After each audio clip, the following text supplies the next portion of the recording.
This is a system override, not a motivational speech, since what I'm going to demonstrate to you changes the way your brain reacts to stress.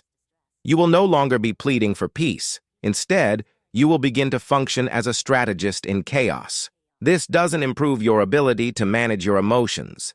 Rather, it makes you immune to emotional collapse, and once you cross this line, you become the storm before we start. This video is divided into 3 parts. Part 1 reveals a brain hack made for a single moment. Just before your mind breaks, not after or when it's calm, but mid-collapse, when most people break and a few evolve. Part 2 will reveal the hidden cost of becoming emotionally unbreakable. No one warns you about strength that goes too far. And Part 3 will demonstrate how to carry power without losing the last remnants of your humanity. The cognitive reframing. Brain hack.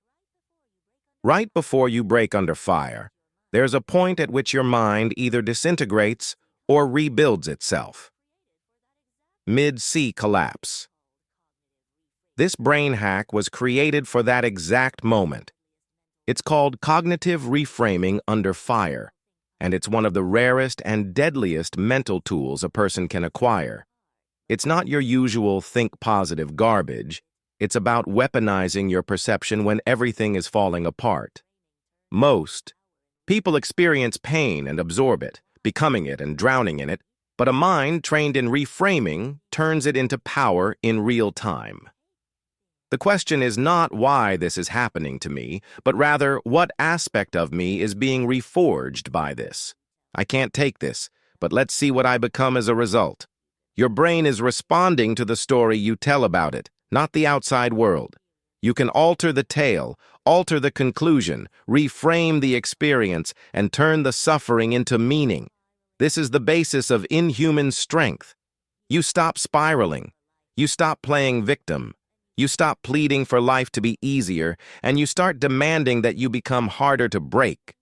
When that clicks, nothing outside of you has power anymore, because the battle no longer depends on what hits you, but on what you do with it. Here are 5 drills to master this brain hack. This is not suppression, it's transmutation. You are not denying the wound, you are giving it direction. You are not numbing out, you are tuning in with ruthless clarity. You're practicing for life rather than responding to it. This strategy creates a psychological library of pre-reactions, which means that when actual pressure strikes, you've already experienced it in your head, and your brain won't be able to tell the difference between imagined and actual experiences. Building neural familiarity involves imagining high-stress situations while being grounded and at ease. When the real event happens, that familiarity lessens shock, panic, and hesitancy. Select your emotional public failure as an Achilles heel. Step into your strongest self and see them facing that moment. What is their posture like? What is their inner monologue? Rejection from someone you respect, betrayal by someone you trust. Which emotions do they let and which do they suppress? Your emotional immune system is being trained so that when suffering strikes, you don't break, but rather become active. We don't get ready for the fight. Instead, we become it before it happens. Drill 2. 3 times a day, no emotion response occurs. You're triggered, you pause, you say nothing, you do nothing. This isn't because you're weak. Rather, it's because you're studying and you're choosing delayed dominance over immediate emotional response. This exercise shifts behavior from the emotional center of the limbic system to the decision-making center of the prefrontal cortex. You're establishing an internal gap between stimulus and response, where control lives in 3 micro-moments. Each day, someone interrupts you, a coworker treats you disrespectfully, or a loved one disappoints you. In those moments, you don't flinch or defend yourself. Without expressing yourself, you simply remain mute, take notes, and then answer hours later in a cool, calculating, and surgical manner. This creates emotional invisibility, psychological intimidation, and makes you unpredictable. Drill 3. Programming and cold repetition dominance of beliefs. Here, words are commands rather than affirmations. You say them to program your core operating system under duress, not to feel good. Repetition wires beliefs, especially when combined with adversity. When you repeat a phrase under stress, your brain eventually associates it with survival, which turns it into a trigger for power rather than panic. Say it when you're exhausted, anxious, rejected, or disrespected. No emotion controls me, pain sharpens me. I'm not reacting. Instead, I'm revising the statement over time because instinct is greater than drill 4. Tactical delay. According to the 24-hour rule, emotional sabotage masquerades as impulse. Tactical delay rewires your brain to make decisions by making it wait until intense emotion clouds have passed. The executive function. Waiting a day allows your brain to refocus. So when you want to text or text out of anger, stop something out of fear, or make a dramatic exit, give in to temptation or pride. You don't act. Instead, you let time clear the emotional fog before striking or walking from complete clarity. Over time, it develops impulse control and command, psychological strength that others perceive but don't understand. Pick one feeling you've been feeding like a god, then cut it off with no expression, indulgence, or excuse. This is Drill 5. Emotional fasting. 7 days to reclaim power. Overindulged emotions turn into emotional parasites that you believe you are experiencing but are actually feeding on you. By fasting, you can reveal the addiction and regain emotional sovereignty. Choose the person who owns your uncertainty and guilt. Validation of fury. For 7 days, when hunger arises, you should watch it, deny it, don't act on it, don't feed it, don't rationalize it, and journal what it says and what it wants you to do.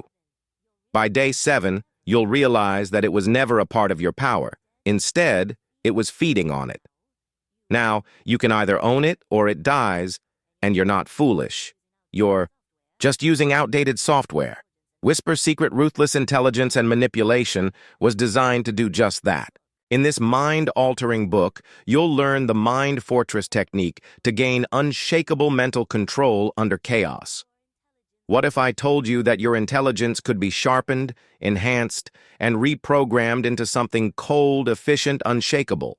And that your understanding of manipulation could be rebuilt from scratch into a weapon of silent dominance? Manipulation of the mind. Ability to manipulate how people perceive discussions. Neuroessentialism.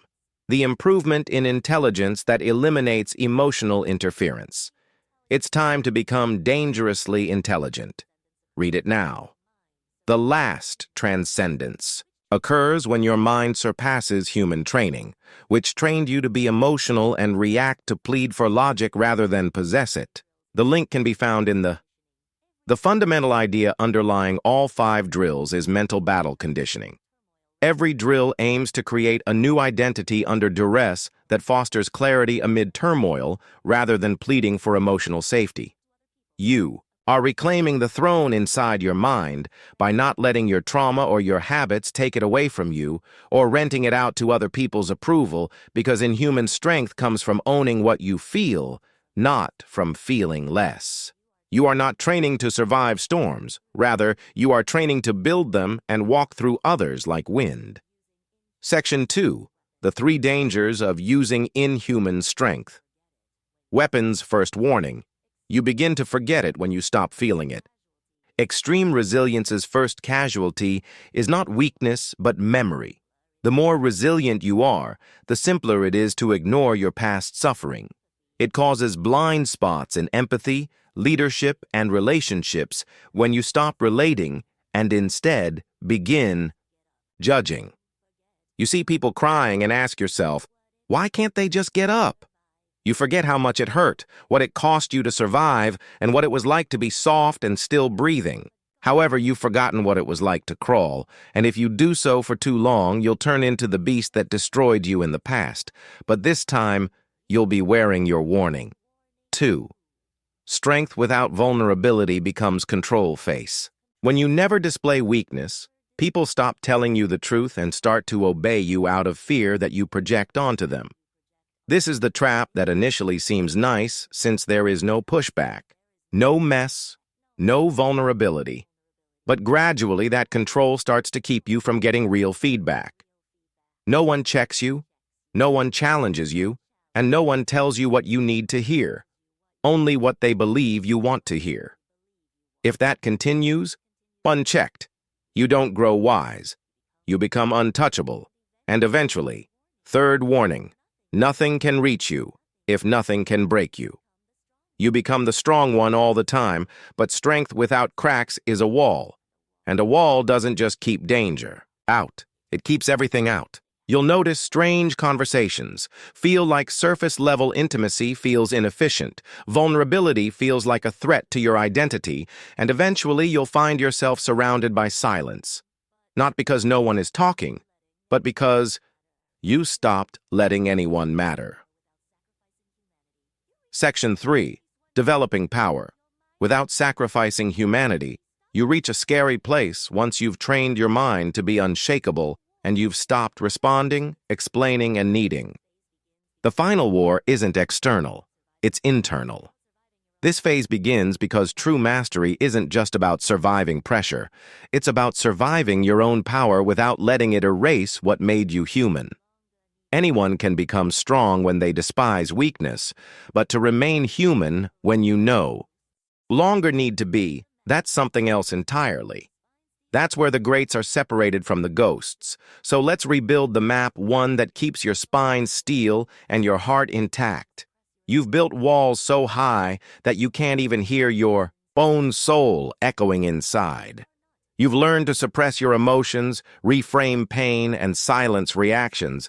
But the truth is that emotions are not the enemy. Unfiltered, unconscious emotions carry information, and when you completely destroy them, the signal and message are lost in the chaos. Therefore, the objective is now to listen without obeying, feel without falling. Let fear speak. Let wrath roar. Let sadness murmur, but never give them the microphone or let them operate the vehicle. You are the interpreter now, and you take out the meaning rather than the phase 2. There is no negotiating this. Be merciless with the world and gentle somewhere crazy. It's impossible to be tough everywhere and expect to stay whole, but your soul needs a place where the blade can be set down. This place could be a journal where you bleed ink, a meditation where the mask comes off, or a silent moment spent with your younger self. It's not weakness. Because if you don't pick where to be gentle, your mind will forget how to be gentle. And once gentleness dies, everything that made the strength worthwhile dies as well. It's your return point and evidence that you are still there beneath the armor. Phase 3. Avoid becoming what you got away from. The danger is that you become the thing you had to survive, but now it wears your face. Now it speaks your voice. Now it calls itself growth. So ask yourself why I am saying this. Who am I trying to control? Am I creating clarity or compliance? Because you can win every argument and still lose your soul doing it. From this most subtle trap, you become strong to escape manipulation. Then you start manipulating. You become silent to avoid chaos. You start using silence as a weapon. And you start inflicting that same pain on others who haven't earned their scars yet. Phase 4. Create a personal code and follow it. This is your unbreakable inner law. When no one can stop you, you must stop yourself. You need to have something greater than your ego to answer in order to enter your code. The rules should be detailed and written when your head is clear to avoid betraying them when your ego is running wild. Brutal personal instances. This code strength is your compass in chaos, your leash on the monster, and your tether to the part of you that remembers the mission. Without it, strength will turn into power addiction, and that addiction never goes away. I don't punish others for my past. I never speak to control, only to reveal. I don't fake emotions to manipulate connection. If I lose empathy, I lose the game. The human need to be seen never goes away. It only becomes quieter until it becomes a silent scream, which is why you must look for the few. Phase 5. Connect with people who are not afraid of your power. Clean. There is one more piece you can't grow alone forever.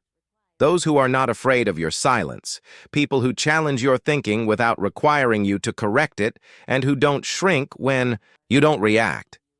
People who recognize your power and still see you as equals won't allow you to fade away either. And that's where you find your center again, not in the crowd or the applause, but in a genuine, raw recognition connection that doesn't require you to be weak. You can lead, dominate, and control the energy in any room. But if you lose presence, you'll forget why you started this journey in the first place. Presence isn't emotion, it's awareness. It's the part of you that's here that's truly awake. The part of you that remembers what you felt before the numbness, who you were before the silence, and why you started it. Now that you've developed the power, you need to develop the discipline to carry it like a weapon rather than wear it like a mask.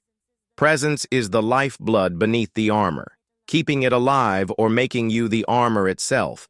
Stay vigilant, stay accurate, stay dangerous, but never stop being human on purpose, because true power isn't only about remaining untouchable and cold in the face of danger. That's the true master, the real monster.